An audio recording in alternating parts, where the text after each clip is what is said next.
Back by popular demand, we got some more Fields of Battle, Great Northern War. We're going to play a couple more scenarios. People wanted to see it. So here we are. We are set up for the Fraustadt 1706 scenario. This historically was a Swedish victory as they came up against a combined Saxon-Russian army. The history behind this one, the Saxons were attempting to, after suffering a series of defeats against the Swedes, they were attempting to link up with another, with the King Augustus II, I believe. Link up with his army in Poland, create a combined army with the Russians, and then pick off the various operating Swedish forces. Unfortunately, the Swedes got to them first, and they sort of interdicted their rendezvous, and ended up offering battle here near Fraustadt, which is up here, with a force of infantry and cavalry. The outcome of this battle, I think the Saxons suffered 10 times as many casualties as the Swedes. It was pretty much a rout. And what ended up happening is the Saxons and Russians set up in front of these field works to defend this position. The Swedes rolled in, and they had their cavalries move around the flanks and get into the rear of the Saxon and Russian lines, and it was over after that. So that is what we're going to try and attempt with the Swedes here. These marsh hexes, we are in February, so these are frozen. We're allowed to move over those marsh hexes with no penalty. The Saxon camp is back here. The Saxons are teamed with the Russians in this particular scenario. They start at 18 morale. The Russians are, let's say, terrible, and I believe historically the Russians actually were under orders to turn their uniforms inside out, because they were red on the inside. They were trying to blend in as Saxons instead of being Russians. That resulted in 500 of them being executed after the battle for claiming they were something other than what they were, which I guess was like a major faux pas in the era of gentlemanly warfare. But these are all, with the exception of the one under the leader, Colts, these are all Russian militia infantry, which are going to fold like a house of cards. And so we are going to probably put all of our pressure here. We're going to send these cavalry around. We're going to try and drive these guys off, get in the rear, do the same over here, and then the Swedish infantry in the middle. They are going to have to march into a hail of artillery fire, but hopefully we can close the distance and do some damage. I'm probably going to send them like this. The Saxons and the Russians are not allowed to move, none of their units, until turn 3. They are in a defensive posture and are going to try and take advantage of these field works to hopefully stave off the Swedes and somehow turn the tide of history. Let's get it going. This one should be a quick one, and we'll come back when the battle is engaged. Well, turn 1, not a good one for the Swedes. They were off and running, couldn't get any hits. The coalition played forced retreat. It caused 2 different Swedish infantry units to turn to the rear and march away. That's going to stall out the infantry attack. And then withering fire from the Saxon artillery ended up wiping a Swedish unit off the map. That is something historically that did happen on this flank, so it's nice to see the game modeling history there. The cavalry is now in position to make some charges into the flanks here, and I suspect that we will start to crumble the Saxon line here. Swedes just won initiative on turn 2, so let's get to that. It's going to be a little bit difficult to activate. We got to get this fixed up because now leaders are not adjacent to units. We're not going to be able to command a lot. We need to coalesce the line here, otherwise Sweden's going to run into command problems. But Saxony holding strong again. All right, well, Sweden has made some inroads into the Russian formation here, getting across these field works. The coalition did play unit cohesion, which did avoid the worst of the effects of these rear attacks. This unit would have been eliminated. It was not. It had unit cohesion. We had this unit here, should have been eliminated and was not unit cohesion. So standing in there strong on turn 2, the Saxons just trying to wait it out to turn 3, and then they can maybe swing around here and try and close the door on the Swedish infantry. Really good start, really good card draw for the coalition, who are up next and have to figure out a way to fight off. You guys see some disruptions in here as well. Fight off the Swedish. Well, an absolutely fearsome counterattack from the Russians. They drew the improved training card. They gave all their militia a +1 to their attacks. They rolled 2 straight 5s, eliminated 2 of the Swedish heavy cavalry units, which seems debilitating for this scenario. Can't believe the luck that they've been getting, the coalition. Eliminated another Swedish infantry unit. This disrupted this one. I don't see how the Swedes come back from that. If the dice are just going to be favoring one side over the other, this is kind of what you're going to get. And yeah, the card's just going the way of the of the Saxons. Swedes can't buy... the last card hand that the Swedes had was completely dead. 3 cards they couldn't use. Rolled terrible on their rolls. Rolled, I think, 3 1s in a row. And then the Russians turn around and roll 2 5s, which are boosted to 6s. So, really swingy. And unfortunate that it's not reflecting history anymore, but that's what you get. All right, well, turn 3 on the Russian side, or the coalition side. The Swedes finally had a good hand. They played damp gunpowder. That prevented the Saxon artillery from firing, which saved probably these 2 units bacon. And then we got Augustus's dalliances. No Saxon leaders may activate any combat units is phased. So the Saxons unable to move again on turn 3 except for 2 units, which they did here. Put them in a bit of a risky position. They kind of flanked the Swedish cavalry. They tried to shore up this right flank against the Swedish charge. This attack I thought was going to be really good. +2 for being in the flank, potentially maybe even destroy a leader. But now this cavalry leader, is just going to be able to come up and fight this camp, which would be a huge demoralization hit if he's able to get back there, and he will be able to get back there. So a failed opportunity, a high risk but high reward move didn't pay off. I like this card because Augustus, the king, he was actually about 120 kilometers from this battlefield on his way. That's why the Swedes were in such a hurry to engage. They wanted to defeat this force before he could join up. So a little bit of color there, but that did help the Swedes out. We are going into turn 4. Let's roll the initiative. The Swedes are +4, the Russians are +3, and I sent dice everywhere. Don't let the cats get it. Let's try that again. And the coalition will have it. They are going to go first. So bummer, bad luck for the Swedes again.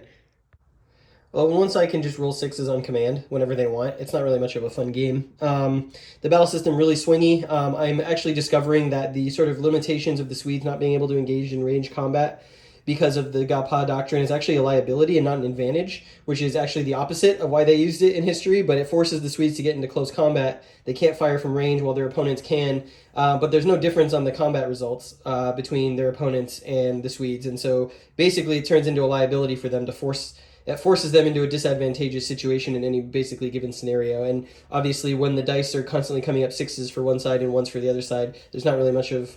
It doesn't matter how tactically smart you are playing the game, things just swing wildly. That was the case here. Cavalry charge, Swedes are down to, 5 units or so, something like that. So this is not really reflecting history in any way, shape, or form, and I'm less enthused about the game as much as I was with the first couple of battles. It seems like there's not enough range of results.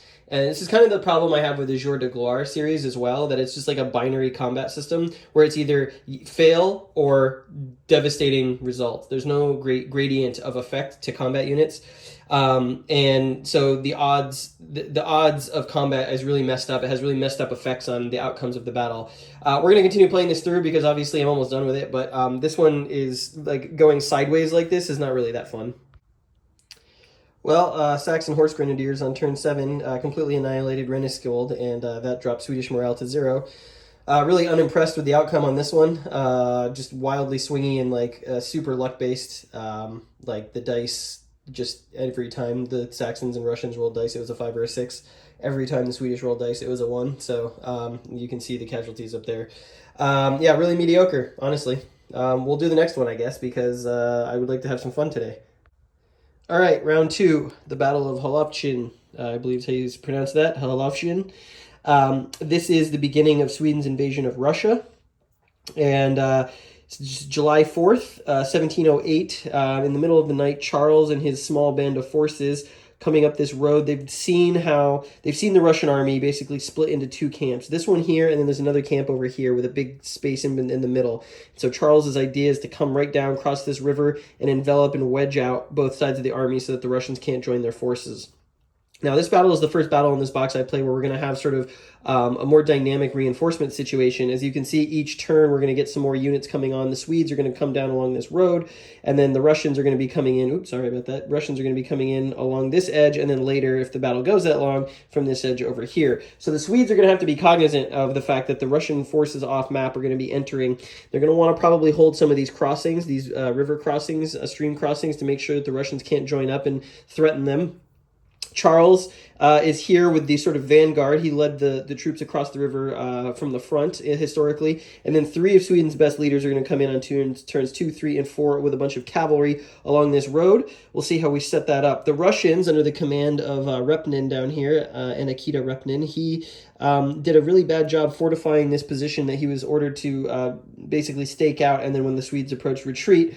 They didn't, unfortunately, his men had very low morale for the poor defensive preparations, and so you can see all the Russian infantry are in demoralized status to start the scenario. I don't think that's going to matter too much, aside from this light cavalry being able to get across and maybe attack on the first turn. We'll also be able to shell this position. We've got some artillery here, and these hills that the Russians are probably going to wind up grouped up on to prevent the Swedish advance. So this is how the battle unfolds. This is going to be a little bit more maneuver heavy than we've seen in the past, which were more set piece battles. And we'll see if the system can accomplish a Swedish win in this one, which historically they did win, again, doing 10-1 casualties to the Russians with this surprise attack. Let's hope we get better dice and better card draws. Well, wouldn't you know it, the Swedes started the game with surprise advance, which gives them an extra movement point on the opening turn. Very historical. Under the cover of night, they advance up the river. Charles is already across with his forces, some of the infantry and artillery coming in this direction, and this light cavalry unit was able to come in and make a flank attack against this Russian infantry unit on the end here around their prepared defenses and actually eliminate him right out of the gate. So we're off to a good start for the Swedes. This burnt village, and this cavalry is going to wreak havoc amongst all of these disrupted Russian units on this first turn. All right, here's the damage as we start turn 3. The Swedes have come across the river in force. This cavalry has rolled up to some of the militia here on the flank. The Russians did get 2 or 3 of their regulars rally, but the militia can't rally until Repnin is able to move, which this turn he's going to be able to, so we're going to want to get him in a position to get the troops figured out. We've got some cavalry over here that can potentially counterattack. I'm thinking about sending them in front of this ridge line to maybe prevent the Swedes, maybe one of them to prevent the Swedes from coming across the front here, and then the other one coming down this direction to make some sort of defense to these vulnerable units. But as you can see, more Swedes piling onto the map here. So the Russians have to get through this turn. They've got to survive as much as possible, and then they're going to get some reinforcements, a few, next turn coming in up here. So the Swedes, this column may set up defensive positions. Here is looking like a good one. We'll have to see how it unfolds, but I like the way that this scenario starts with the maneuver. This is a lot more fun than a set piece, especially with this combat system. All right, so Russians won the initiative on turn 3. Let's see what they do. Well, it's a melee now. So the Swedish elite guard managed to take this hill in a daring attack, eliminating the defender there, and now in the rear of this Russian artillery. If they can destroy that, that would be very handy. Especially because this turn, the Russian artillery had an abundance of shot and actually blew away a Swedish infantry unit that had been making its way along this road. Freed up this cavalry now on the next turn when everything is maybe more in command to get up here and maybe mount a counterattack of some kind. But Repnin has been busy. He has woken up all the Russians. They are now all undemoralized or undisrupted, except for this guy who still is holding in there. He fought off his cavalry attack once again. And the Swedes are just gearing up to push this line and just kind of sweep the Russians as far backwards as they possibly can.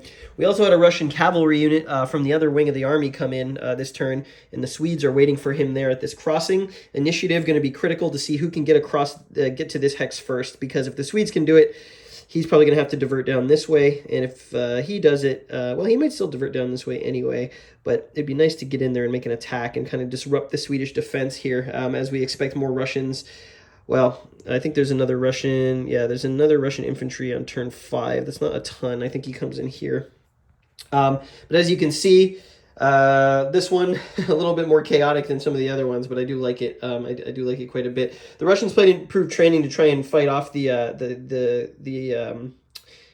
Swedish elite guard. Unfortunately, they did not roll high enough, and they couldn't force the unit back off the hill. So Russians in a little bit of trouble here as we start to go into turn 5.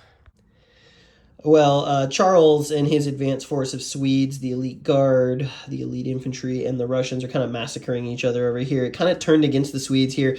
We had a nice even line. The Swedes made an attack, killed a couple of Russian units, and then this Russian cavalry managed to get a good hit against the Swedish cavalry guarding here. And now this Russian cav is kind of in the rear.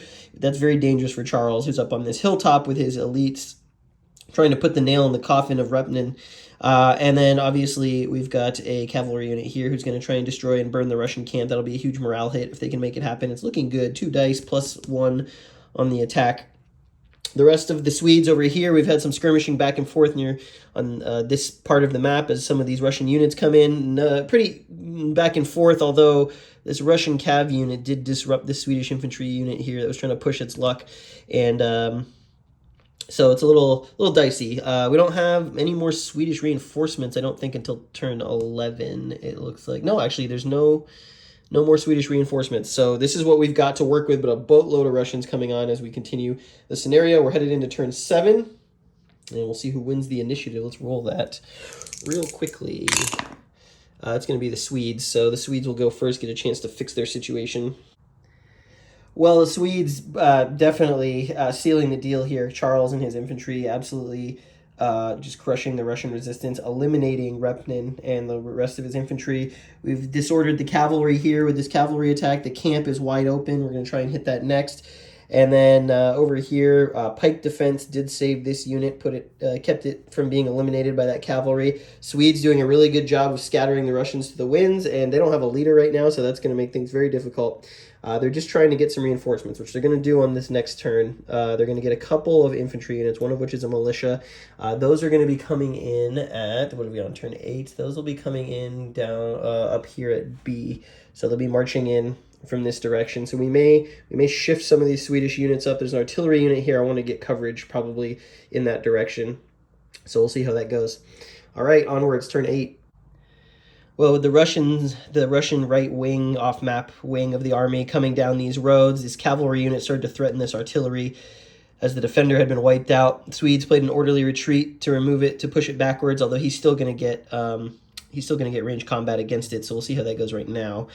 He's just rolling a d6, and he rolls a 3, so that is going to be nothing against that artillery unit. The Swedes trying to pull back some forces to stop this advance. They don't want to get caught between 2 opposing Russian units. Next turn, the Russians are going to get another leader. They're coming on up here. I think Charles will probably have that under control. This is a very good force. The Swedes' best units. They're just trying to hold the line. They just need to do one more casualty, basically, and they'll win the game. So, onward. All right, and there it is, the end of the scenario, a Swedish victory, pretty overwhelming Swedish victory, I might add. The coalition played staunch leadership, allowed them to ignore 2 disrupted results. Unfortunately, the combat result from this heavy cav unit against this Russian cav unit was a 6. That's an eliminated result, and therefore leads to a Russian defeat, their morale plunging to 0. Heavy casualties taken by the Russians, as you would expect, but also pretty heavy casualties taken by the Swedes as well. The Russians got some lucky die rolls. Renskjold went down, Spare went down, some Swedish cab units destroyed. But all in all, pretty handy. And this by far probably my favorite scenario of the bunch that I have played of this game so far. This is the 4th scenario. We were just on the cusp of getting a huge relief force of Russians coming in from this side of the map. Would have been interesting to see how Charles would have handled that. But as you can see, a little too late. The Swedes cleaned up and won the Battle of Holowczyn in 1708. So there you go. A little more Great Northern War for you. This one, I would recommend, like, if you're going to play this game or you pick this game up or you own this game and you're going to play face-to-face, I think this scenario and the second scenario, the first one with the Saxons, are probably the 2 most competitive that I have played, or at least the more fun and interesting ones. Narva is not really a good 2-player scenario, neither is really the last game, or last scenario that I played. So anyways, hope you enjoyed that. There's 4 more battles in this box. I can do more if you want, or I can save them for another day. But let me know, and thanks for watching.